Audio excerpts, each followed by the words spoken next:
Africans have benefited from their experience with white supremacy.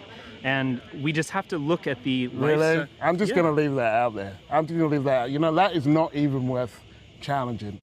Well, I'm quite conflicted about interviewing Richard Spencer. He's the leader of what they call the alt-right, which I think is a new word for fascism. And ordinarily, giving someone like that oxygen is something I think journalists shouldn't do. But here's the difference. Spencer and people like him credit themselves with providing the intellectual underpinnings for the Trump revolution, and I fear they might be right. This is a group of people with very dangerous ideas.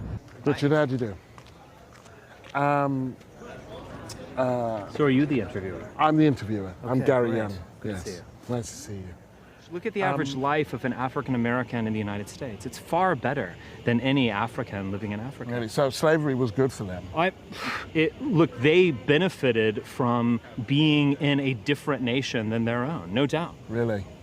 No doubt. How can you deny that? Sorry? How can you deny such It's an obvious such fact? a ridiculous How is notion. it ridiculous? It's such a ridiculous, How is it ridiculous? notion that people forcibly removed from their homes and taken to this country to work for nothing for a couple of centuries, that benefited them. Have you ever for a second considered that if they were able to stay in the countries where they were born and lived and weren't forcibly removed, that those continents might be in a better state now? I seriously doubt that. To what extent do you feel that Trump shares your viewpoints? I don't think he shares the ideal of the ethno-state. I don't think he shares my conscious thinking about race or the conscious thinking about race of most people in this building. But does he have nationalist feelings? I think that's clear. I mean, he wouldn't have run the campaign that he ran if he didn't feel some sense of loss.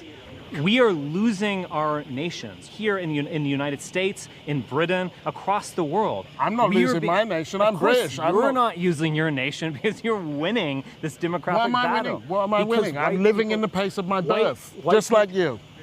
But that's not really your home. You don't get to tell me where my home is. But you know that that's not your real home. Please don't tell me. Please don't tell me what I know. Didn't build it. Sorry?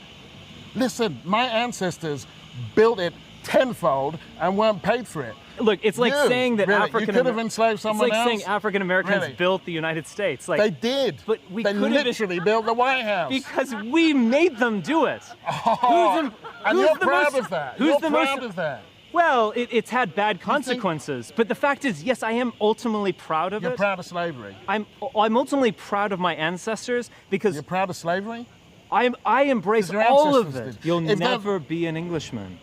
You don't get to tell me what I will be. Because my name's Richard Spencer.